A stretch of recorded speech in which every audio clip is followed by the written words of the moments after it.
पूर्ण परमात्मा पाप कर्म दंड को भी काट सकता है। अभी तक जिस भी संत व महापुरुष से मिले, उन्होंने यही बताया कि पाप कर्म फल भोगने से ही समाप्त होगा। वो प्रभु कौन है जो पाप कर्म को काट देता है, वो काल के बंधन से छुड़वा देता है? उसका क्या नाम है, पूजा की विधि क्या है? कृपया अवश्य सुनिए जगत गुरु तत्वदर्शी संत रामपाल जी महाराज के अमृत वचन। दर्शकों, जीवन की कठोर परिस्थितियों में भी यदि सच्चे संत की शरण मिल जाए तो जीवन में आशा की नई किरण के साथ सतभक्ति से होने वाले वो सभी लाभ प्राप्त होते हैं जिनकी कामना हर इंसान करता है। परंतु इंसान सच्ची सतभक्ति के अभाव में गलत साधनाओं में फंसकर दुख कष्ट झेलते रहता है। कुछ ऐसी ही कहानी है शिवपुरी मध्य प्रदेश के निवासी सुखदेव जी की। दर्शकों, अब आइए सुनते हैं सुखदेव जी के जीवन परिवर्तन की सच्ची कहानी, इनकी अपनी जुबानी। नमस्कार सर। सत साहेब सर। सर क्या नाम है आपका? सुखदेव रजक। सुखदेव जी कहाँ से आए हैं आप? एमपी से आए सर, जिला शिवपुरी, गांव बिजरोनी। सुखदेव जी, संत रामपाल जी महाराज से आपने नाम दीक्षा कब ली? सतगुरु रामपाल जी महाराज से हमने नाम दीक्षा 2016 8 महीना 20 तारीख में ली सर। सर, संत रामपाल जी महाराज से नाम दीक्षा लेने से पहले क्या आप कोई भक्ति साधना भी करते थे? हाँ सर, हम भक्ति करते थे। सतपाल जी महाराज की भक्ति करते थे और देवी की भक्ति करते थे, और हमने देवी का मंदिर भी बनाया सर 1 लाख रुपए का। तो सर, जो हंसादेव सतपाल जी की आप भक्ति करते थे, उनकी भक्ति साधना आपने कितने सालों तक की? सतपाल जी महाराज जी की 11 साल तक मैंने सर भक्ति की, लेकिन उससे हमको कोई लाभ नहीं हुआ। वो सो हम जब बताते थे, सो भीतर हम बाहर जाप देते थे। 11 साल तक मैंने उनकी भक्ति की। सर, आपने बताया कि आपने 11 साल तक हंसादेव सतपाल जी महाराज की भक्ति की तथा अन्य देवी देवताओं की भी भक्ति की, तो इन सब भक्ति साधनाओं से आपको क्या क्या लाभ मिले? सर जी, हमने बहुत इलाज करवाया। गुना गए, शिवपुरी में जाके सर एमडी गुप्ता डॉक्टर हैं, बच्चों के डॉक्टर हैं, उनसे जाके हमने इलाज करवाया सर, लेकिन बच्चा को बचा नहीं पाया। हमने देवी देवताओं की भी खूब वो प्रार्थना की कि सर हमारा बच्चा जी सही हो जाए, लेकिन कोई आराम नहीं मिला। और मेरी घरवाली जो पत्नी है हमारी, उन लड़का ख़त्म होने के बाद में उनको सपने आते थे सर, और 2 4 6 महीने चढ़ जाती थी और फिर बीमार हो जाती थी, लेकिन कोई आराम नहीं मिला। हम सतपाल जी महाराज जी के पास भी गए, बोले बेटा ठीक हो जाओगे, लेकिन उनसे कोई आराम नहीं मिला। बाद में हम परेशान होकर फिर मैं दारू बीड़ी पुड़िया मुर्गा जो खाने लग गया सर, दारू पीने लग गया मैं।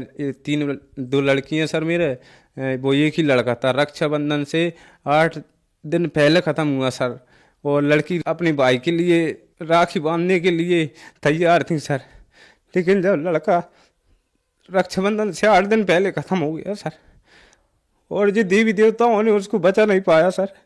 हम जो देवी की इतनी भक्ति करते थे सर, 9 दिन में नवदुर्गन में सर जी व्रत रहता था, बिल्कुल कुछ नहीं खाता था, लेकिन जब लड़का की तबीयत खराब हुई तो सर जी मैंने देवी के आगे बहुत प्रणाम की, लेकिन नहीं बचा पाई उसको। उसी दिन से सर जी मैं दारू, मैंने समझ लिया कि अब इसमें कोई है ही नहीं है, भगवान ही नहीं है अब तो मैं दारू पीने लग गया सर, और मांस मंद्रा खाने लग गया सर। तो घर वाले ने मेरे को, सतपाल जी की भक्ति करते थे, तो उन्होंने मेरे को बोले जी मांस मंद्रा खाने लग गया, मैं बदरवास भगा दिया गाँव से, बिजरोनी से। सर, आपने बताया कि आप देवी देवताओं की तथा हंसादेव पंत सतपाल जी महाराज की भक्ति करते थे, लेकिन आपको उससे कोई लाभ नहीं हुआ, बल्कि आपके परिवार में हानियां ही हानियां हुई। आपको बचपन से बीमारी थी, आपका 2.5 साल का बेटा भी मर गया, और साथ ही साथ आपकी पत्नी को भी बीमारियां स्टार्ट हो गई। आपने नशे करने शुरू कर दिए। तो फिर संत रामपाल जी महाराज की शरण में आप कैसे आए? संत रामपाल जी महाराज की शरण में हम सर ऐसे आए कि यहाँ पर एक भगत जी काम करते थे, मैं उनके पास गया, उनके घर गया तो रिश्तेदार थे वो हमारे, तो मैंने जाके देखा सतगुरु रामपाल जी महाराज जी के फोटो लगे थे, तो वो बोले कि भगत जी आप कहाँ से आए? मैंने सर हम बिजरोनी से आए।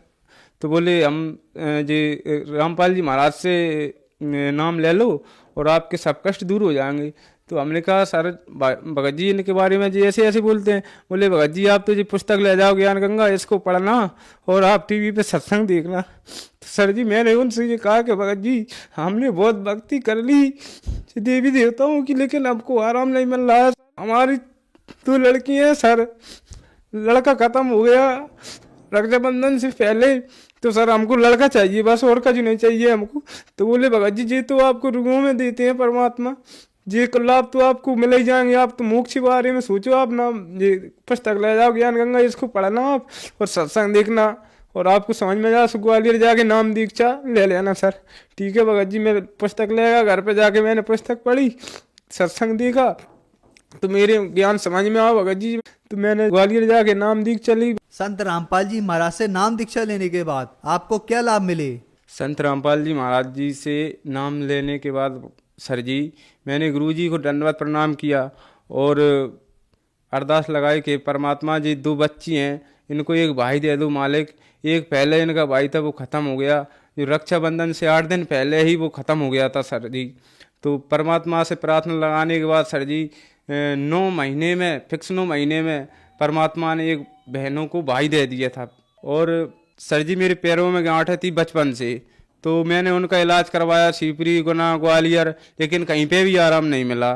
तो जब सतगुरु रामपाल जी महाराज जी की शरण में जाने से सर जी अपने आप गांठें ठीक हो गई। और एक मेरे फुड़ा सा था सर जी, तो उसमें से थोड़ी मिट्टी सी निकलती थी। जो नाम लिया 1 महीने बाद एक दिन थोड़ी मैंने देखा तो सर जी उसमें बिल्कुल साफ हो गया सर जी, कुछ भी नहीं रहा। और अपनी जो पत्नी थी हैं सर जी, उनके पेट में डॉक्टर ने एक 6 mm की, एक 7 mm की पथरियाँ बताई थी नाम दीक्षा लेने से पहले। तो फिर सतगुरु रामपाल जी महाराज जी की शरण में जाने के बाद हमने उन्हीं की सोनोग्राफी करवाया पेट की सर जी, तो वो भी ठीक हो गई।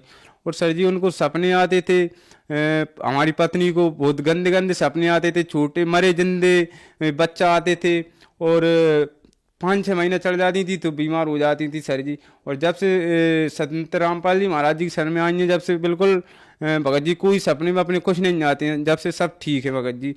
और सर जी अपनी जो भगतमती को नाम दीक्षा दिलवा के लाया मैं सर जी ग्वालियर से, तो 1 महीने बाद उन्होंने नाम दीक्षा ली सर जी। तो वहाँ से आके थोड़े पैसों की तंगी आ गई थी हम पे सर जी। मेरे पास चप्पल भी नहीं थी गांव जाने, बदरवास से बिजरौनी जाने के लिए पहनने, एक किराएदार की चप्पल पहने गया सर जी। तो मेरा एक भाई आया, उसने बोला तू तेरे गुरु से जुड़ गया रामपाल जी महाराज जी से, और अब तेरी स्थिति खराब हो गई, बोले तेरे पे चप्पल लेने को पैसे भी नहीं है तेरे पास। तो मैंने कहा भाई साहब ऐसी बात मत बोलो, परमात्मा जो बाप होता है उसको चिंता रहती है कि बेटा वह चीज नहीं है, वे तो परमात्मा है। मैंने कहा संत रामपाल जी महाराज वो अपने आप उनको जरूरत दिखेगी कि बच्चा का चीज़ की जरूरत है, वो चीज़ वो लब पाएंगे सर जी। तो वो ऐसे बोले देखेंगे, मैंने कहा ठीक है। तो वो चले गए। तो रात के मैं सो रहा था सर जी, तो गुरुजी ने सपने में आके मेरे को रुपए दिए। तो मैंने सवेरे उठ के मैंने अपनी पत्नी से कहा कि देखना पेंटों में कहूँ पैर से हो तो हमने पूरे में ढूंढा सर जी, एक शर्ट में 20 रुपये मिले। तो भगत कहते थे कि भगत का तो 10 रुपये में खर्चा चलेगा आगे चल के। तो मैंने कहा अपन को 20 रुपये मिल गए, 2 दिन का खर्चा चल जाएगा परमात्मा की कृपा से। तो सर जी हमने उसमें ही शांति कर ली। तो रात के सत्संग आता है, सत्संग सुना हमने। तो सत्संग में एक इंटरव्यू आया सर जी, उसमें मैंने भगत जी बोले कि मेरी मम्मी को गुरुजी ने 5,000 रुपये दिए थे सपने में। तो मैंने खाते में जाके दिखवाया तो 5400 रुपये आए। तो भगत जी हमारी भगतमती कहने लगी अपनी जो पत्नी के सर जी के बोले आप भी गांव जाओ और आपके खाते में जाके पैसे दिखवाओ। तो सर जी मैं गांव गया, जा कर के सुबह उठ के मैं गांव गया, मैंने जाकर खाते में पैसे दिखवाए तो 5654 रुपया आया सर जी। परमात्मा की कृपा से सतगुरु रामपाल जी महाराज की शरण में जाने से जे लाभ हुए सर जी हमको। तो सर आपने बताया कि आपको संत रामपाल जी महाराज की शरण में आने के बाद आपको एक लड़के की प्राप्ति हुई तथा आपकी वाइफ की और आपकी प्रॉब्लम भी दूर हो गई। तो जो समाज आज आपको सुन रहा है, आप उन्हें क्या संदेश देना चाहेंगे? सर उनको हम जी अब परमात्मा की कृपा से यही संदेश देना चाहेंगे, मानव जन्म दुर्लभ है, मिले ना बारंबार, तरवर से पत्ता टूट गिरा फिर नहीं लगता डार। तो सब भगत बहन भाई सब चैनल पे जो सत्संग देखते हैं तो वो उनको ये सोचना चाहिए, समझना चाहिए कि अपन को किस प्रकार का गुरु बनाना चाहिए। हम भी जुड़े थे सतपाल जी महाराज जी की शरण में, लेकिन वहाँ से हमको कोई लाभ नहीं हुए। तो संत की पहचान भी संत रामपाल जी महाराज ने वेदों के अनुसार, गीता जी के अनुसार बताई है। उस संत की शरण में जाना चाहिए। संत रामपाल जी महाराज जी से नाम दीक्षा लें और अपना कल्याण कराएं। सर, संत रामपाल जी महाराज से नाम दीक्षा कैसे ले सकते हैं? बहुत से चैनलों पर संत रामपाल जी महाराज जी का सत्संग आता है, उसके नीचे मोबाइल की पट्टी आती है, और उनसे संपर्क करके आपको वहाँ से पता चल जाएगा। और जगह जगह सरजी नामदान भी खुल गए हैं, वहाँ जाकर उनसे संपर्क करें और अपना कल्याण कराएं। धन्यवाद सर। सत साहेब। दर्शकों, अभी आपने सुने संत रामपाल जी महाराज से दीक्षा प्राप्त करके सुखी हुए भक्त के अनुभव। अब देखिए जगत गुरु तत्वदर्शी संत रामपाल जी महाराज के मंगल प्रवचन। तब श्री कृष्ण जी ने कहा कि अपने घर में कमी है कोई, वो देखेंगे। द्रौपदी बुलाई और द्रौपदी से कहा कि बहन, आप जी ने जब ये खाना खा रहे थे महात्मा, आपके मन में कोई दोष तो नहीं आया? सच्ची बताना अब, नहीं तो बात बिगड़ जाएगी। तो द्रौपदी ने सारी सच्ची बता दी कि महाराज मैंने 1 घंटे तक भोजन तैयार किया, न्यारे न्यारे आइटम बनाए, और मैंने ऐसे ऐसे सोचा था कि उंगली चाटता रह जाएगा महात्मा और बड़े गुण गाओगा मेरे। इन्होंने जब सारा इकट्ठा कर लिया तो मेरे मन में न्यू दोष आ गया कि यू शेडियल सा आदमी है, नहाना दौड़ा इसने, और ये इसने खाना भी ना आता है, किसके शंख बजाओगा? कृष्ण बोला, द्रौपदी तने तो भट्ठा बैठा लिया, तन्ने मोल ले लिया कि साधु को अपने घर बुला के तेरे पहचान किया इसने, यहाँ करके तेरे घर का टूक खा लिया, तेरा तू धार करने के लिए आया था अपना। अब बोली कैसे? ये मन में सोच भी तेरे लिए पाप की भागी बन गई, एक और पाप लग गया तुझे। अब वह कांपेगी सारी कि साधु संतों के बारे में से नहीं बोला, सोचना भी ना चाहिए। कैसे खाओ, आपका फर्ज था रख दिया, कैसे खाओ ये? तो कहने लगी जी क्या करूं कि चरण धो के पी इस धूल समेत, जब तेरा कल्याण होगा।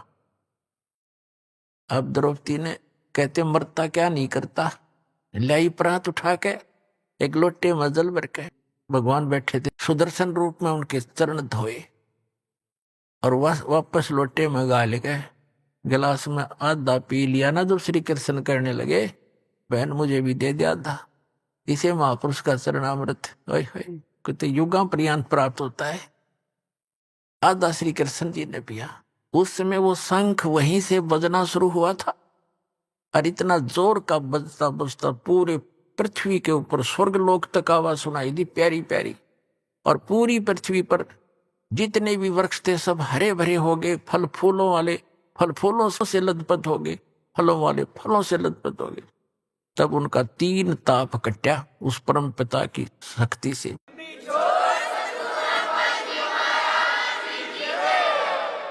तुम कौन राम का जपते जापम, तात कटे ना तेनु तापम।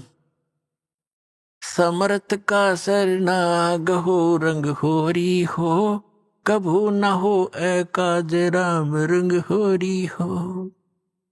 तो पुण्यात्माओं, सौभाग्य आपका, आपको ये सुख तो यहाँ फ्री में मिल लेंगे, क्योंकि हम वो 5 यज्ञ कर रहे हैं जो युधिष्ठिर पांडवा ने एक कई यज्ञ करी थी।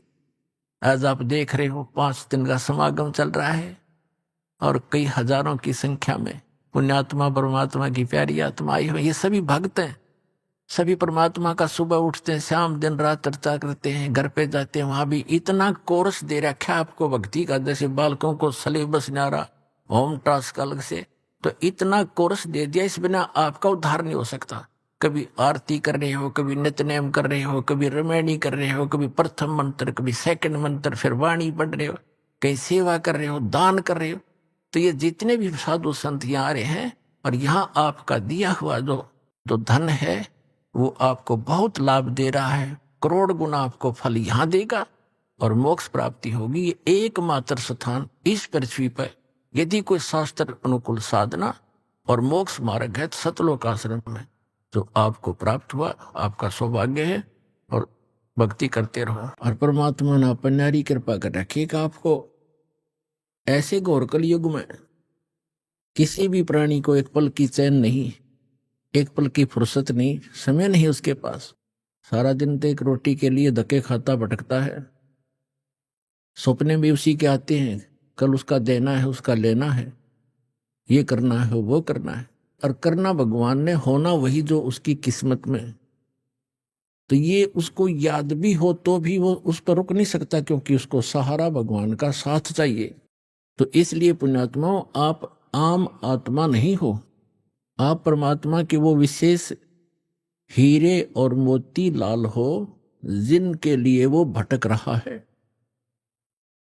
गोता मारूं स्वर्ग में, जा बैठूं पाताल, गरीब दास ढूंढता फिरूं हीरे मोती लाल। 100 छल छिद्र में करूं अपने जन के काज, अरडक से पूजो मार दूं मैं नरसिंह धर के साज। तो परमात्मा कहते अपनी प्यारी आत्माओं के लिए ना जाने मैं के कारण बनाता हूं, उनको सत भक्ति पर लगाने के लिए, सच्चा ज्ञान समझाने के लिए, और उस परमात्मा के प्रयत्न को आप सफल करो, अपना कल्याण करवाओ। मात पिता मिल जाएंगे 184 माही, सतगुरु सेवा और ये भक्ति भाई फेर मिलन की नाही। जिस भी शरीर में आप जाओगे, पशु के शरीर को प्राप्त करोगे, वहां भी आपको फादर मदर मिल जाएंगे। आप गधे की योनि पाओगे, उसमें भी माता पिता मिल जाएंगे। और मनुष्य जीवन भी प्राप्त करोगे, कभी माता पिता फिर भी मिल जाएंगे। लेकिन सतगुरु सेवा और बंदगी भाई फेर मिलन की ना। सतगुरु मिले नहीं, और सतगुरु मिले तो या सेवा मिले। नकली सतगुरुओं के यहां अगर सेवा भी करते हो वो यूजलेस है। तो आज परमात्मा ने आप पर नारी कृपा कर रखी है कि आपको सतगुरु मिले, मानुष जीवन मिला। इसलिए परमात्मा के इस ज्ञान को आधार बनाकर अपना जीवन सफर तय करो। अपना आत्माओं, परमात्मा प्रत्येक युग में आते हैं और अपनी महिमा आप ही बताते हैं। परमात्मा की महिमा दूसरा कौन बता सकता है। हमारी बुद्धि पर पत्थर पड़ गए थे, हम सोचा करते ये संत परमात्मा की महिमा बतावेगा, ये बतावेगा। अरे भगवान की महिमा भगवान ही बता सकता है, अपने द्वारा रची हुई सृष्टि को स्वयं ही बता सकता है। एक ऋषि के बता सके भगवान के द्वारा रची सृष्टि को। अब एक पुत्र अपने पिता की उत्पत्ति कैसे बता सकता है, दादाजी बता सकता है। तो ऋषि तो इस काल के पुत्र, ब्रह्म के सरपुरुष के, और सबका दादा कबीर परमात्मा सत्य पुरुष। तो उस दादाजी ने आकर हमें बताया है, जो सबका दादा है, सबका बाबा है। गुरु नानक जी ने तो यहां तक कहा है, अगर कोई बाबा कहने का अधिकारी है तो कबीर है। ये समुद्र की साखियों में प्रमाण है। अगर कोई बाबा कहलाने का अधिकारी है तो कबीर साहब है। सब तो वड्डी भाई बाले Wali Janam Sakhi. Doctor Jawahar Singh Kirpal Singh and company 252 पृष्ठ पर। ता फिर मर्दाना पूछिया जी, तू सानू जो गुरु मिलिया सी उसका नाम की है। ता गुरु नानक जी कहा, मर्दाना उसका नाम बाबा जिंदा आखदे हन। जहां तोड़ी जल और पवन है, उस दे हुक्म विच चलदे हन। अते अगन और मिट्टी ए भी उस दे आखे विच हन। जिस ताही बाबा जिंदा मिलेगा, जिस ताही बाबा जिंदा मिलेगा, तिस ताही बाबा आखना चाहिए, होर ताही बाबा नहीं आखना। अब कहने का भाव है कि यू है सबका बाबा सबका दादा, जो मैं हमने और किसी को बाबा कहना व्यर्थ है। तो पुण्यात्मा सौभाग्य आपका, आपको यो ज्ञान सुनने को मिल रहा है। अभी तक तो आप अज्ञान से ठोक रखे थे। अब बताओ हम क्या साधना करते थे हिंदू धर्म के अंदर जन्म लेके। इन काल के ऋषि महर्षियों आचार्यों और शंकराचार्यों द्वारा दिए गए ज्ञान के आधार से हम कौन सी पूजाएं किया करते थे, आप सभी को मालूम है। ये दास भी वो भुगत भोगी है। कुछ तो देखम देखा, कुछ परंपरागत साधनाएं, और कुछ किसी सिर फिरे संत ऋषि के ज्ञान विचार सुनकर पुस्तक पढ़कर, या किसी भाई साथी बहन सहेली से सुनकर हम वही क्रियाएं करने लग जाते थे। कोई गोवर्धन की फेरी के लिए कहता, हम वहां भी चले जाते। कोई अमरनाथ के दर्शन के लिए प्रेरित करता, हम तैयार हो जाते, क्योंकि हमें भगवान की आवश्यकता थी। और कोई पंथ केदार के लिए प्रेरित करता, उन 5 केदारों के भी दर्शन के लिए जाते। कोई पशुपति नाथ के लिए कहता, हम नेपाल भी जाते। कोई सोमवार का व्रत बताता तो हम वो भी करते। कोई मंगलवार के लिए प्रेरित करता, हम मंगलवार का व्रत भी प्रारंभ कर देते। पुण्यात्माओं, हमें अध्यात्म ज्ञान नहीं था, यह लोक वेद था। तो परमेश्वर ने स्वयं आकर के एक संत भक्त, और परमेश्वर तो वो थे ही, और एक सतगुरु, इन सब की भूमिका की। जब आदरणीय स्वामी रामानंद जी परमात्मा को देखा सतलोक के अंदर, और फिर वापस देखा वहीं अपने सामने बैठे उस बालक रूप में, तब कहा था, दोहू ठौर है एक तू, भया एक से दो, और गरीबदास हम कारणे तुम आए हो मगजो। तुम साहेब तुम संत हो, और तुम सतगुर तुम हंस, गरीबदास तेरे रूप बिना और न दूजा अंश। बोलत रामानंद जी सुनो कबीर करतार, गरीबदास सब रूप के तुम ही सृजनहार। तो परमात्मा के विषय में कहा स्वामी जी ने, स्वामी रामानंद जी ने, कि तुम साहेब, साहेब माने परमात्मा, जैसे आपको डेफिनेशन ऑफ गॉड सुनाई थी प्रथम दिन। तुम साहेब, साहेब माने परमात्मा, सर्वश्रेष्ठ प्रभु। वैसे तो साहेब हम सभी का साथ लगाते हैं, जैसे तहसीलदार साहब, एसडीएम साहब, डिप्टी कमिश्नर साहब, कमिश्नर साहब, मंत्री साहब और प्रधानमंत्री साहब और मुख्यमंत्री साहब, ये सारे साहब हैं। लेकिन इन फैक्ट जब साहब पूछेंगे कि सुप्रीम कौन है, तो प्रधानमंत्री और उसके बाद माननीय राष्ट्रपति, ये हमारे साहब हैं, वो हैं असली साहब। तो इसी प्रकार ये अन्य देव जो हैं, श्री ब्रह्मा, श्री विष्णु, श्री शिव जी, ये एक विभाग के मंत्री एक ब्रह्मांड के अंदर ओनली। जैसे कोई राज्य का मंत्री हो और उसको हम प्रधानमंत्री की संज्ञा देते हैं, उसकी उपमा देते हैं, तो हमारी वो अज्ञानता का प्रतीक है, वो सच्चाई नहीं। तो यहां क्या बताते हैं, तुम साहेब तुम संत हो, तुम सतगुरु तुम हंस। सतगुरु भी आप ही हो, यथार्थ ज्ञान देने वाले, और तुम हंस। एक भक्त का रोल, यानी एक भक्त ने कैसे रहना चाहिए, कैसी उसकी दिनचर्या हो, कैसा व्यवहार हो, कैसे उसका आचरण हो, कैसी बोली हो, और कैसे वो रह रहा हो, कैसे निर्वाह करता हो, उसके लिए परमात्मा कहते हैं, राज्य क्रमता राम की, रजा धरे जो शीस, दास गरीब दरस परस दिन बैठे जगदीश। कि जो परमात्मा ने आपके प्रारब्ध में लिख दिया, उसके आधार से आप जीना सीखो। प्रारब्ध का मतलब है कि जैसे आप जी को कोई अच्छे घर में, अच्छा घर हम मानते हैं जिसका घना धन हो, कोई अच्छी पोस्ट हो उसकी, ठीक है, आपके संस्कारवश आपका कहीं ऐसा जन्म है, तो ये ना भूलना चाहिए कि आप चाहे कितने धनी व्यक्ति या कितने ही मंत्री प्रधानमंत्री के घर जन्म आपका, आपको उतना ही स्थान चाहिएगा सोने और घूमने फिरने और क्रिया करने के लिए, जितना एक निर्धन जहां गुजारा कर रहा है। एक मकान में 20 कक्ष हो ऊपर नीचे, तो उस व्यक्ति ने एक ही कक्ष में, एक रूम में, एक तख्त पर, बिल पलंग पर, उतने स्थान पर टाइम पास करना है। तो परमात्मा ने हर तरह से हमें समझाने की चेष्टा की है। और परमात्मा पाने के लिए किसी को ये भ्रम हो कि धनी लोग जो घना दान धर्म करते हैं और उच्च जाति के हैं, पहले ये भ्रमना, ये भ्रांति बहुत ज्यादा थी कि ब्राह्मण लोग ही मोक्ष प्राप्ति करते हैं, यही ऋषि महर्षि बनते हैं, इनके वंशज ही ऋषि महर्षि बनते हैं।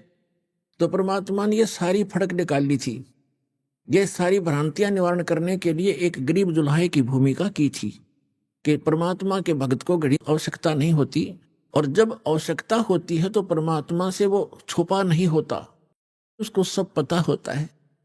जैसे हम कथाएं सुना करते थे, अब तो आपको ज्ञान हो गया है कि परमात्मा जो परमेश्वर है वही सब कुछ करता है। कबीर साहब ही सब दुख दूर करता है। लेकिन हम जिस भी इष्ट की स्तुति जहां बोल रही होती है, हम सभी उसकी पूजा करते हैं और मानते रहते हैं कि ये हमें सुख दे रहा है, और सब कुछ कर रहा होता है कबीर भगवान, क्योंकि वो ही गीता अध्याय नंबर 15 के श्लोक नंबर 16 और 17 में 3 पुरुष हैं, क्षर पुरुष और अक्षर पुरुष। इनके विषय में बताया कि ये खुद भी नाशवान है, इनके अंतर्गत जितने प्राणी वो भी नाशवान है। उत्तम पुरुष है तू अन्य 17वें श्लोक में कहा।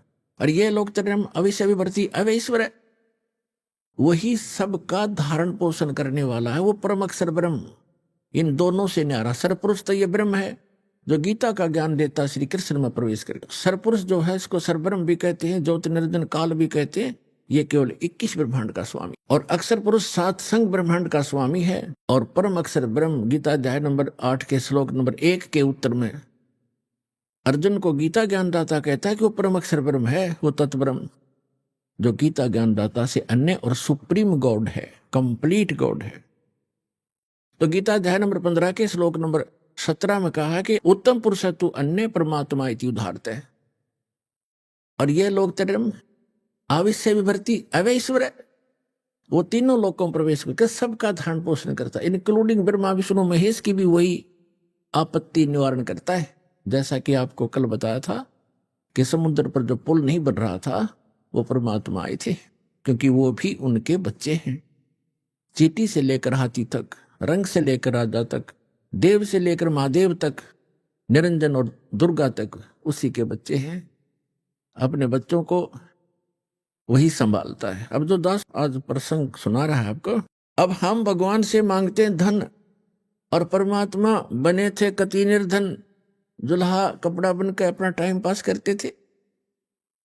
वो हमें परमात्मा पर विश्वास करना सिखाने के लिए ये भूमिका कर रहे थे। यदि आप मुझ पर ऐसा विश्वास करोगे मेरे वचनों पर, तो मैं तुम्हारा हर समय साथ दूंगा। जो जन मेरी शरण है ताका हूं मैं दास, और गेल गेल लाग्या फिरूं जब तक धरती आकाश। कहते पीछे पीछे फिरता, जो बच्चा गऊ की नजर में यूं साईं को संत, वो भक्तों के पीछे फिरे भगत वत्सल भगवंत। अब दास ने आपको बताया कि जब आप परमात्मा पर निर्भर हो जाओगे उस समय परमात्मा कहते हैं यदि आपको किसी वस्तु की आवश्यकता होगी तो मैं आपसे दूर नहीं, क्योंकि मुझे सारा पता है आपको किस समय किस वस्तु की आवश्यकता पड़ेगी। परमात्मा कहते हैं कि जिनको विश्वास नहीं है परमात्मा पे और राम राम भी करते हैं, भक्ति भी कर रहे हैं, कहते क्या हुआ नाम जपणते जब मन में नहीं विश्वास। परमात्मा का विश्वास नहीं तो व्हाट इज यूज, उस भक्ति का यूज नहीं है। अब हम जैसे पुरानी कुछ अपनी कथाएं थी उनमें से साथ लेते हैं, वो भी भ्रमित ज्ञान था, उसको सुचारू करते हैं। अब जैसे एक नरसी नाम के सेठ थे, मेहता थे, और वो बड़े धनवान थे। 56 करोड़ की संपत्ति थी उनके पास, 56 करोड़ की संपत्ति, आज से लगभग 500-600 वर्ष पहले। और कंजूस इतना था कि चवन्नी खर्च नहीं करे, दान भी करना भूल गया। और ये माया जब बढ़ जाती है ये इंसान को दबा लेती है। परमात्मा कहते हैं इस माया को अपने ऊपर ना रखो, इसके ऊपर रहो। मोटरसाइकिल को सिर पे नहीं उठाना चाहिए, उसके ऊपर बैठकर चलना चाहिए। वो मोटरसाइकिल को सिर पर रखे हुए था, तो वह उसकी मूर्खता थी। परमात्मा ने उस दलदल से उस प्यारी आत्मा को निकालना था। और नरसिंह जी श्री कृष्ण जी के परम भक्त थे और दान करना बिल्कुल छोड़ दिया था।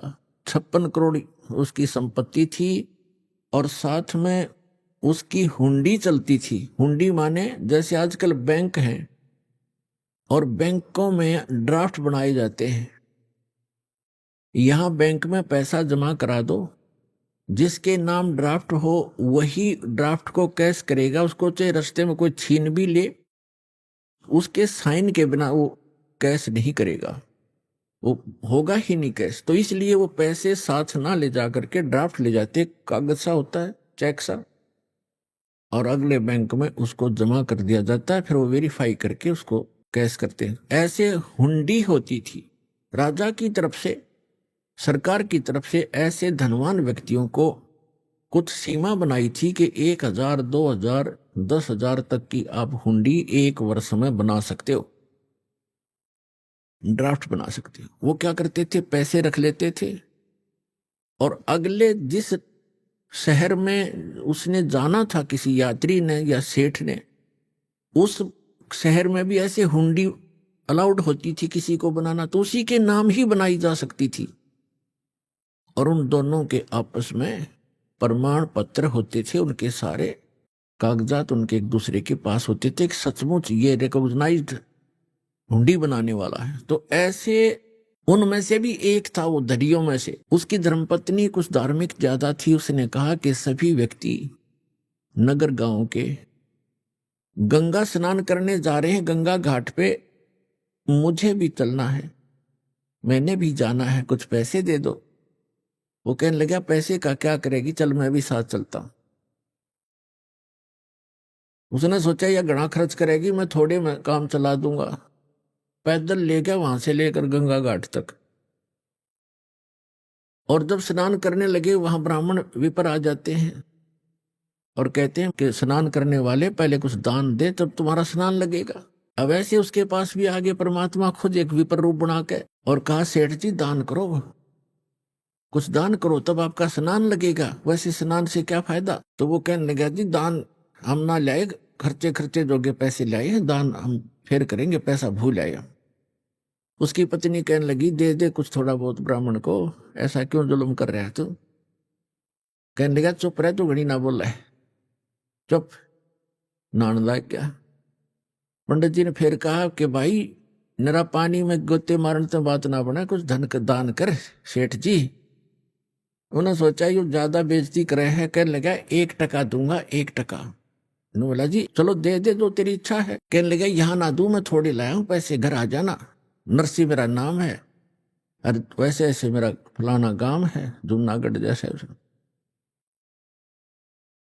और वहां जाना, सब जानते हैं मुझे। बोला जी ठीक है चल, प्रॉमिस पक्का है, पक्का पक्का।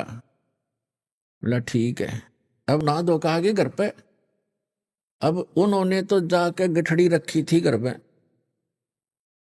यात्रा से पीछे से परमात्मा पहुंच गए विपर रूप, उन्होंने न्यू दरवाजा खटखटाया, नौकर आया। बोलो महात्मा जी क्या बात है। कि भाई सेठ जी से कहिए, सेठ जी से कहना मेरा एक दान स्वीकार करके आया था वो, और कहना वो ब्राह्मण अपना दान दक्षिणा लेने आया है, कृपा दे में फिर जाना है।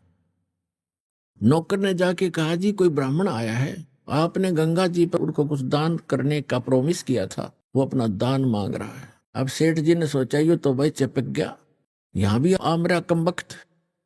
उसने क्या विचार ला कि आज इस यू यहाँ 1% मांगना आ गया, कल नहीं यो 2% मांगेगा, फिर यो 100 रुपए की ऐसे ही पीछे पड़ लेगा। इसने तो रास्ता मिल गया ये। तो सेठ जी ने कहा कि कह दे उसको ब्राह्मण को कि विश्राम कर, 2 दिन बाद आना, अभी सेठ जी थके हारे आए हैं, विश्राम करेंगे। नौकर ने ऐसा ही कह दिया। तो ब्राह्मण ने कहा, ब्राह्मण रूप में परमात्मा ने कहा, ठीक है भाई, परसों ले जाऊंगा मैं और यहीं विश्राम करता हूं, इसके बाग में लेट जाता हूं। सेठ का बाग था, उसमें खावे फल फ्रूट और बिछा के चद्दर लेट गए भगवान। अब सेठ जी को बताया गया, सेठ जी ने पूछा, गया वो? अगर नहीं जी, वो तो सामने लेट गया, बाग में लेटा हुआ है। अब जब तीसरा दिन हुआ, फिर जाके दरवाजा खटखटाया कि भाई कहना सेठ जी को मेरा दान दक्षिणा दे, फिर मैंने और भी बहुत काम है। अब सेठ जी ने कहा, यूं कह दो कि सेठ तो मर गया, मृत्यु को प्राप्त हो गया। अब उसने जाके नौकर ने कह दिया, जी हमारे सेठ जी की मृत्यु होगी ब्राह्मण, हम बहुत दुखी हैं, आप जाओ। तो ब्राह्मण वेशधारी परमात्मा कहते हैं, भाई यूं कैसे जाऊं, मेरा यजमान मर गया, अब तो अंतिम संस्कार करवा के जाऊंगा मैं। अब उन्होंने कहा, जी वो तो ऐसे ऐसे कह रहा सेठ जी ने। बोला, अच्छा जंद पीछे पड़ाई तो ऐसे करो, मेरी लकड़ियां ढोना शुरू कर दो, लकड़ियां, उसको महसूस होगा कि सचमुच मर गया। और 10-20 जो नौकर थे, 5-7 लग गए लकड़ियां उठा कर चलने। अब नगर का सेठ मर जा, सारा गांव इकट्ठा हो जाया कर नगर इतनी भी ना सोचे मूर्खा ने। वो 3-4 जने लकड़ ढोए, फिर कहने लगा, जी क्या करे, क्या हो गया? कि वो तो यहीं खड़ा है, कोई बात ना, अंतिम संस्कार हो लेगा तभी जाऊंगा। कहा, मेरी अर्थी उठाओ, मेरे लिए उठा लो, मुझे रख कर, जैसे मुर्दे को ले चलते। वो लेकर चल पड़े। भगवान ने भी उठा लिया किक्कर की लकड़ी इतनी मोटी और कंधे पर रख ली। चल भाई, अपने सेठ को लकड़ी तो दे के जाऊंगा। अब चिता पे रख लिया, उन्हें ये तो कह दिया था, अग्नि मत लगा देना, कदे गलती कर दो। तो परमात्मा बोले, भाई सेठ जी तू जीता, मैं आ रहा, रकम वक्त मरे तो मत, आत्महत्या तो ना करे, टके के पीछे, चल मैंने माफ कर दिया तेरा टका, मैं जा रहा हूं। बोला, सचमुच? कहा सचमुच। तब उठा सेठ जी उस चिता पर, सारी लकड़ी उठवा ली, कहते सारी उठाओ वापस, इतना भी मत छोड़ना यहाँ पर। और पुण्यात्मा, ये स्वाभाविक है, जब माया जिसके पास घनी हो जाती है या ऊपर बैठ जाती है और इतना कंजूस हो जाता है वो व्यक्ति, उसको कुछ भी आभास नहीं रहता, ऐसा नशा बन जाता है। अब सेठ जी ने सोचा, बन गई बात, कटी टंटा, गया और निकम्मा। अगले दिन गया सैर सपट्टे को घूमने को दूर तक, क्यों कई दिन का घर में बंद था, जंगल में घूमने गया सुबह सुबह। और परमात्मा उसके आने से पहले स्वयं आगे नरसी रूप बना के, एज इट इज। और नौकरों से कहा कि वो व्यक्ति जो 3 दिन से मुझे परेशान कर रहा था ब्राह्मण, आज वो मेरा रूप बना का होगा, और उसको धमका देना और बकवाद करे तो डंडे लगा देना, घना नहीं 1-2 छोटा लगा देना, और कह देना तू बहुरूपिया है, हमारे सेठ को ठगना चाहता है, हम सब जानते हैं तुझे। तो जो ही वो परमात्मा तो बैठ के नरसी बन के गद्दी पे, नरसी आया सैर सपट्टे करता, नौकर खड़े थे 4, उन्हें पता था ये तो सचमुच आ गया। उन्हें कह रहा हो, 2 रुपया वही खड़ा हो जा, अंदर मत आ जाइए। और वो उनका नाम ले ले कहता है, अरे करोड़ी मिले हैं, तो स्वामी को धमकाता है कि हमने सब पता, तू जैसा स्वामी है वहीं खड़ा हो जाना, तेरा डंडे मार देंगे, आदेश हो गया है, तेने बहुत दुखी कर लिया हमारा सेठ तो अंदर बैठा है। अब उसके पैरों तले की धरती खिसक गई। सेठ जी का आज तक कर दिया काम इसने, अब ये एक नहीं सुने मेरी। अब उसने क्या किया, किसी वकील एडवोकेट का सहारा लिया और कोर्ट में केस कर दिया कि एक नकली नरसी बनकर मेरी संपत्ति हड़पना चाहता है। तत्कालीन उनको सम्मन हुए और नरसी बुला लिया, परमात्मा को वहीं तुरंत बुला लिया गया, सारी बही बोही कब्जे में कर ली गई। अब सामने गवाही हुई, जब जज ने पूछा कि भाई जो ओरिजिनल बतावा था अपने आप को, जो ओरिजिनल था, उससे पूछा कि इस बही में कोई ऐसा प्रमाण हमें बता जो हम इसमें वेरीफाई करें कि तू सचमुच नरसी है, मालिक है। उसने बता दिया, 2-4 बातें याद थी, ऐसे ऐसे लड़की का विवाह किया था, उसमें इतना दान किया था, ऐसे लिखा है इसमें। एक समय ऐसा हुआ था, 2-4 बातें याद थी, घनी नहीं थी। फिर वो दूसरे परमात्मा से पूछा कि भी बोलो आप। परमात्मा ने सारी बही सुना दी, ए से लेकर जेड तक। अब वो ओरिजिनल नरसी तो डुप्लीकेट सिद्ध कर दिया कोर्ट ने, और परमात्मा ओरिजिनल नरसी कर दिया। अब नरसी बैठ गया माथा पकड़ के जंगल में जाकर बड़ी में बाहर कि ये कौन से जन्म का दुश्मन था, मेरी सारी संपत्ति हड़प ली। फिर परमात्मा गए विपर रूप धारण करके, कहने लगे नरसी भक्त। उसने देखा कि हाँ बोल, ईब के चावे तो मेरे थे, ईब के चावे। तो कहने लगा मैं आपसे ये चाहता हूं कि आप अपना जीवन सुधार लो। सुधार दिया जीवन, तेने मेरी सारी संपत्ति हड़प ली। परमात्मा बोले कि संपत्ति पहले भी मेरी थी या तेरा भूल थी? काया अपनी है नहीं, ये माया कहां से हो। जब तेरा शरीर अपना नहीं है मूर्ख, इन चांदी के सिक्कों को तू अपना मान रहा है, तेरी बुद्धि भ्रष्ट होगी। और चरण कमल में ध्यान रखो भाई, इन दोनों को खो, इनको भूल जा। नंगा आया जगत में, नंगा ही तू जावे। बीच में ख्वाबी ख्याल है, ये मन माया भरमावे। वो पृथ्वी पति चकवे गए, जिनके चक्कर चलंत। रावण सरीखे कौन गिने भाई, ऐसे गए अनंत। अगम निगम को खोज ले, बुद्धि विवेक विचार। उदय अस्त का राज मिले, तो बिन नाम बेगार। तो परमात्मा ने कहा कि तुझे एक शर्त पर तुम्हें दे सकता हूं वापस। क्या के शर्त है तेरी, बता।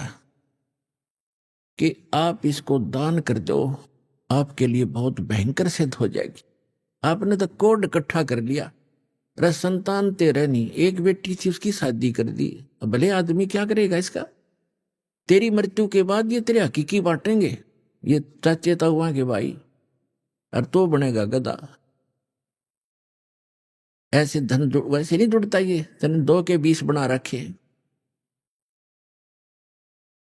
मैं तेरे हित में कह रहा हूं भाई। काफी देर सत्संग सुनाया, परमात्मा ने बुद्धि ठिकाना आ गई। कहने लगे परमात्मा के, जब तू इसको दान करेगा तो दूंगा ना, तेरे तो गईया, और दान करेगा तो तेरे पाप कटेंगे, कुछ सहारा मिलेगा तुझे। उसके बाद समझ में आएगी कि आप जो कहोगे मैं वही करूंगा। कहने लगे जाते। फिर वो आ गया वापस। अब नरसी का रोड़ा था, वो ओरिजिनल नरसी भेज दिया, जा भाई बांट दे। उसने उसी दिन भंडारे शुरू कर दिए, गरीबों में बांट दिए, साधु संत बुला लिए, यानी 56 करोड़ संपत्ति कति लुटा के, और बैठ गया बनी में एक झोपड़ी पाके। दोनों पति पत्नी, उसकी पत्नी तो बहुत धार्मिक थी, हर बात में साथ देती थी उसका। अब ठीक है पाप कटे, अपन क्या करना है, भक्ति कराएंगे बैठ के। रोज अटपट में रहता सारी रात, ऐसा अब लाइन जाओ था बैठा बैठा, ठीक हो गया, पाप कट गया। अब परमात्मा कैसी रजा बख्शते हैं। अब उसकी जो हुंडी चलती थी वो निर्धन हो गया, हुंडी कैंसिल कर दी गवर्नमेंट ने। और उस पहले उसका बहुत बोलबाला था, तो 4 भगत आगे, उन्होंने द्वारका जाना था। जैसे आजकल जाते हैं भ्रमित होकर के भगवान वहां रहा करते द्वारका में। द्वारका तो समुद्र में है, वैसे बाहर थोड़ा सा वैसे मंदिर बना रहे हैं अलग से, द्वारका तो खत्म हो ली थी, फिर भी वहां जाते हैं दर्शनार्थ श्रद्धालु। तो वो आए उस नगर में जहां नरसी रहता था, और उन्होंने पूछा कि भी नरसी जी का घर कौन सा है, महल कहाँ है, हमने हुंडी बनवानी है। तो लोगों ने मजाक कर दिया कि वो आजकल बाहर सन्यास ले रखा है उसने, और धनवान 1 नंबर का है, सेठ है वो, लेकिन आजकल वो नखरे बहुत करता है। 1-2 बार नाटेगा वो, तुमने मना करेगा हुंडी बनाने को, लेकिन तुम करड़ा सा होगे ना तब बनाएगा। वो पता करके वहां झोपड़ी में पहुंच गए, जहां दोनों पति पत्नी बैठे थे नगर के बाहर। उन साधुओं ने, भक्तों ने कहा कि सेठ जी ये 500 रुपए पकड़ चांदी के, हमारी हुंडी बना दे द्वारका के किसी सेठ के नाम, जिसको आप जानते हो वो हुंडी वाला हो। अब उसने मना किया कि महात्मा जी मैं निर्धन हो गया हूं, मेरी हुंडी नहीं चलती, गवर्नमेंट ने कैंसिल कर दी है और आप किसी और से बनवा लो। तो वो तीनों चारों नाराज हो गए कि तू सचमुच, गांव वाले कह रहे थे तू ऐसा ही निकम्मा व्यक्ति है। अब नरसिंह जी ने सोचा ये कोई अपशब्द कह देंगे, कोई श्राप दे देंगे, और लोगों ने मजाक बना रखा है मेरे साथ। अब मैं भगवान की तरफ चला हूं तो मैं ढेर हो गया है। और जब मेरे पास धन था, मैं ये सब मेरा आदर करते थे, लेकिन हमने अपने वचन पर रहना है। भगवान की ने जो कह दिया गुरुदेव ने, अब वो गुरु रूप में मानने लग गए उस विप्र को। तो उन्होंने सोचा कि कुछ कह देंगे अटपट मेरे तय, कोई शराब स्वरूप ना दे दे, ये भ्रमित कर रखी है, अब मेरे कहने से मानेंगे नहीं। तो उसने कागज मंगा के, कागज लाओ। वो कागज ले आए गांव से, उस पर लिख दिया, क्योंकि श्री कृष्ण पुजारी था और सांवरिया का भगत था, सांवरिया भगवान का करें कृष्ण जी ने, उस पर लिख दिया सांवल साहा, सांवल सेठ, द्वारकापुरी, मैंने आपके 500 रुपये ले लिए हैं, इन श्रद्धालुओं को आप 500 रुपये दे दीजिए, मैं हुंडी बना रहा हूं, नरसिंह भगत, सेठ नहीं नरसिंह भगत लिख दिया। अब वो चारों के चारों पहुंच गए कागज लेकर के। सारी द्वारका में जो भी पता था कि हुंडी बनाने वाले सेठ हैं, उनके पास गए। उन्होंने कहा कि नरसिंह की हुंडी नहीं चलती, वो निर्धन हो गया है, दिवालिया हो गया है, वो कैंसिल होगी है। उसने सोचा ये वैसे बकवास कर रहा होगा। दूसरे के पास गए, तीसरे से वैसे दिखाया, तो सब ने कहा कि ये तो निर्धन व्यक्ति हो गया है, इसका दिवाला निकल गया है, आपके साथ धोखा कर दिया उसने। तो इस बात से वो परिचित थे कि धोखा करनी आदमी नहीं हो तो मना करे था, हमने ही उनके साथ बलपूर्वक लिखवा दिया, वो तो सच कहे था। पर भी हमारा काम तो बिगड़ गया। अब या घूमा फिरा हो कि तय खाना खूना खाते, या बड़ी बात बिगड़ी। पर उनको इतना विश्वास था कि हमारे पैसे सुरक्षित मिलेंगे, वो भगत एक नंबर का है, जाकर देगा वापस। तो ऐसा सारी द्वारका में घूम फिर कर वो बाहर चले गए। किसी ने, सबने यही बताया, बाहर समुद्र के किनारे बैठ गए एक साइड में वृक्ष के नीचे, और बहुत ही चिंतित थे। अब के बनी भाई। उधर से नरसिंह जी ने क्या किया, वो 500 रुपए का खाने पीने की सामग्री मंगा के, आज तो 5 लाख के करीब है वो 500 रुपए, और मंगवा कर सारा चावल, घी, दूध, खीर बना के, लड्डू जलेबी बना के उनका भंडारा कर दिया, साधु संत बुला के, रोटी राटी बना के। अब क्या हुआ कि नरसिंह जी ने देखा, भगवान से अर्ज लगाई, ध्यान मग्न हुए कि परमात्मा पहुंचे कि नहीं हुंडी लेकर साधुओं के पास। तो उन्हें क्या देखा, साधु ऐसे ही बैठे हैं, हुंडी पहुंचे नहीं भगवान, और बहुत पश्चाताप कर रहे हैं, दुखी हो रहे हैं। तब उसने, नरसिंह ने अपनी पत्नी से पूछा कि जो 500 रुपए थे साधुओं के, उसमें से जो सामान मंगाया था कुछ बचा है क्या घर पे? उसने बताया कि जो रोटी बनाने के लिए सूखा आटा अलग रखते हैं, हमारे यहाँ पलोथन कहते हैं उसको, पलोथन, और उसमें लोई को लगाकर फिर ऐसे रोटी बनाते थे, वो हाथ के ना चपता आटा, इसलिए वो थोड़ा सा आटा सफेद रह गया था, तो उसको पलोथन कहते हैं। अभी आपने सुने संत रामपाल जी महाराज के मंगल प्रवचन। आइए अब सुनते हैं संत रामपाल जी महाराज से नाम दीक्षा लेकर सतभक्ति करके अद्भुत लाभ प्राप्त करने वाले अनुयायी के विचार। दर्शकों, आज हम आपको देहरादून की रहने वाली नेहा जी की संघर्ष भरी कहानी सुनाने जा रहे हैं, जिस पर विश्वास करना मुश्किल है, लेकिन यह पूर्ण रूप से सत्य है। आइए सुनते हैं नेहा जी की कहानी इन्हीं की जुबानी। नमस्कार जी। सच साहब। क्या नाम है आपका? नेहा। कहाँ के रहने वाले हैं आप? देहरादून सीमा द्वार से। संत रामपाल जी महाराज से आपने नाम दीक्षा कब ली? जी 2012 में नाम दीक्षा ली थी। संत रामपाल जी महाराज से नाम दीक्षा लेने से पहले आप क्या भक्ति साधनाएं करते थे? मैं कृष्ण जी की भक्ति करती थी, कान्हा जी की काफ़ी पूजा पाठ करती थी, और बस उन्हीं की पूजा करती थी। उसके बाद करीब शादी के बाद से मैं काफ़ी भूत प्रेतों के चक्कर से परेशान थी।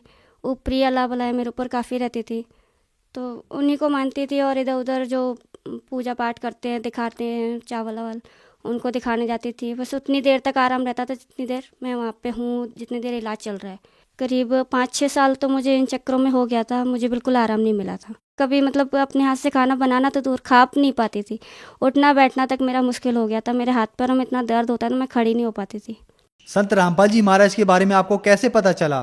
इसी बीच में करीब 10 से 15 लोगों को मैं अपना आपको दिखा चुकी थी कि चावल ये वो जो जहाँ बताता था कि वहाँ चले जाओ, वहाँ ठीक हो जाओगे। कई जगह गई हूँ। इसी बीच में एक अघोरी मेरे संपर्क में आए। उन्होंने मुझसे कहा कि तू शमशान काली की पूजा कर, तो ठीक हो जाएगी। क्योंकि वो भी अपनी तरफ से सारी मतलब प्रक्रिया कर चुके थे जो होती हैं ठीक करने के लिए, पर फिर भी मैं ठीक नहीं हुई थी उनसे। तो फाइनली फिर उन्होंने कहा कि तू शमशान काली की पूजा कर, तो ठीक हो जाएगी, वो तेरे को ठीक कर देंगे। मैंने कहा ठीक है, मैं कर लेती हूँ। तो उन्होंने शमशान काली की पूजा करने का बताया कि कैसे दीपक लगाना है, क्या करना है। मैंने घर में ही पूजा करी उनकी, और पूजा करने के 10 मिनट बाद मेरे शरीर में मुझे लगा कि मैं ठीक हूँ। मेरा हाथ पैर जो है, दर्द इतना होता था, दर्द में मुझे काफ़ी आराम था। मैं खड़ी हो गई थी अपने पैरों पे। मैंने कहा अगर कान्हा जी कितने टाइम पूजा करी है मैं ठीक नहीं हुई, मैं शमशान काली की पूजा करूँगी, मैं अगर ठीक हो सकती हूँ तो। मैंने उनकी पूजा करनी शुरू करी। उनकी पूजा करने से क्या हुआ, मेरे घर में जो स्मेल होती है मुर्दे की जो भी, तो वो स्मेल घर में आनी शुरू हो गई।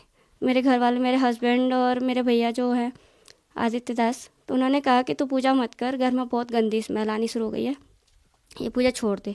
मैंने पूजा छोड़ दी। फिर मैं बिस्तर पे पहुंच गई। फिर इसी तरह से 1 महीना बीता, 1.5 महीना बीता। अब रो रो के अपनी ज़िंदगी बिता रही थी कि कैसे भी कैसे ठीक हो जाऊं।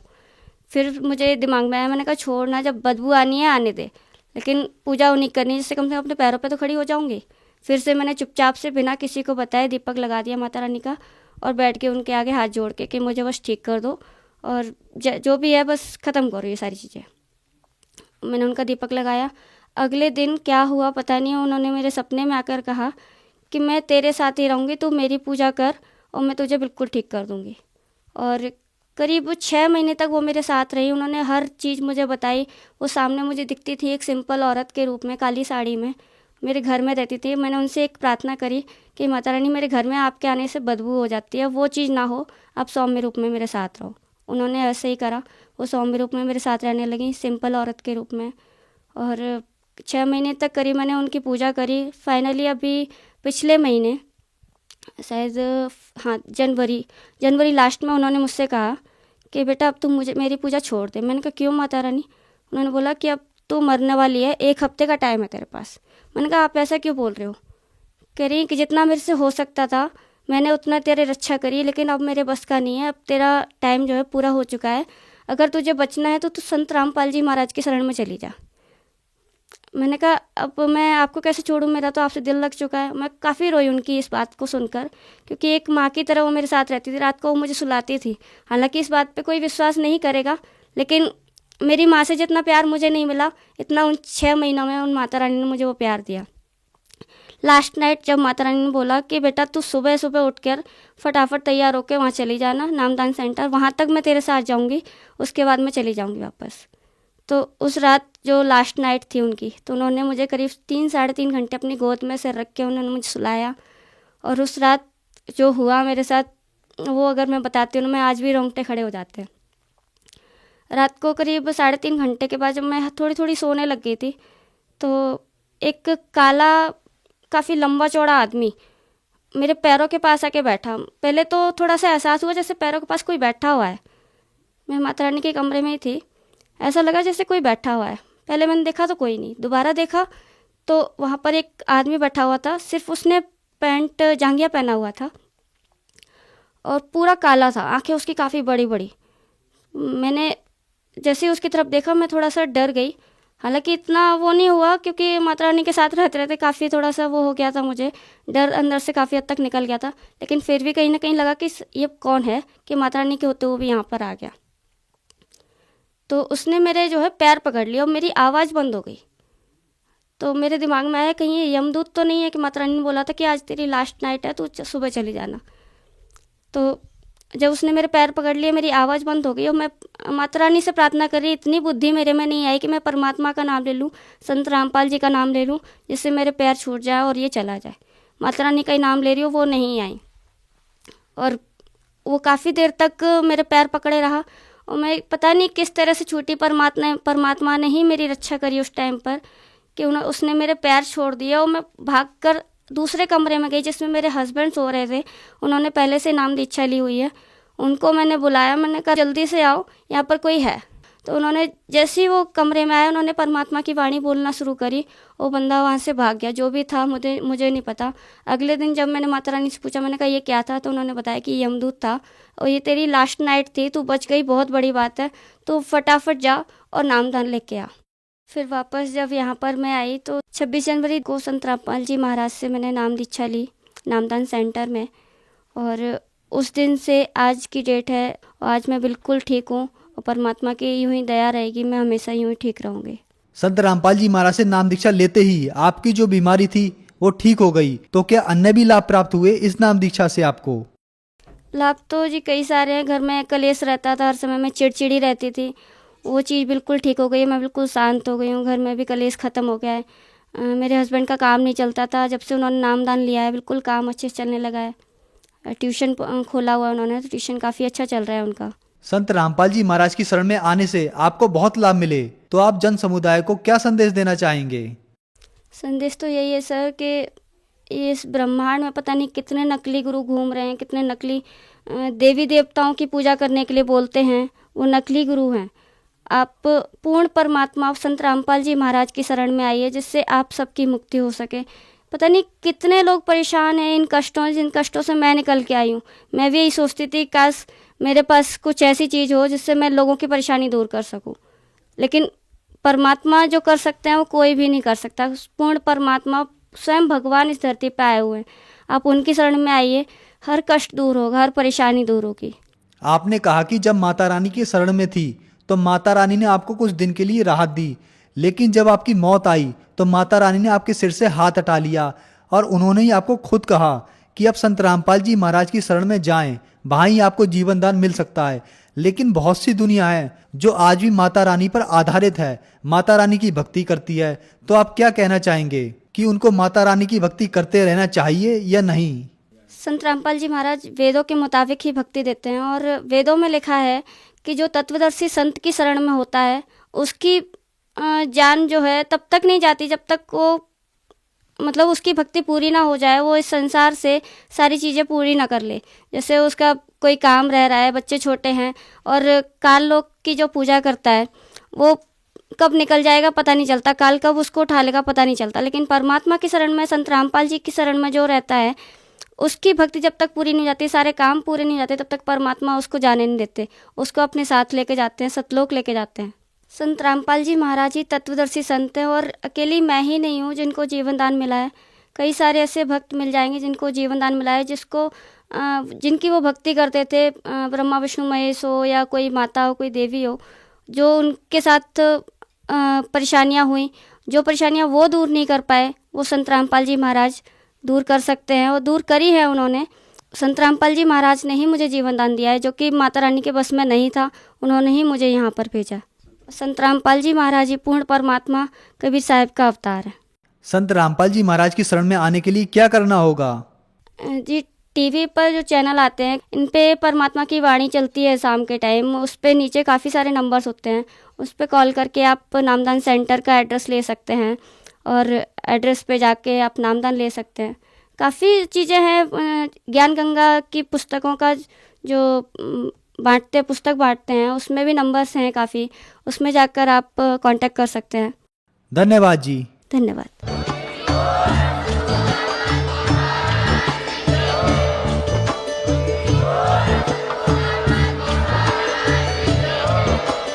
आप सुन रहे थे जगत गुरु तत्वदर्शी संत रामपाल जी महाराज जी के मंगल प्रवचन। अधिक जानकारी के लिए विजिट कीजिए हमारी वेबसाइट www.jagatgururampalji.org। संत रामपाल जी महाराज जी के शुभ आशीर्वाद से पूरे विश्व भर में 500 से भी ज्यादा नाम दीक्षा केंद्र हैं, जिन पर संत रामपाल जी महाराज जी द्वारा ऑनलाइन निशुल्क नाम दीक्षा दी जा रही है। अपने नजदीकी नाम दीक्षा केंद्र का पता करने के लिए संपर्क करें 8222880541।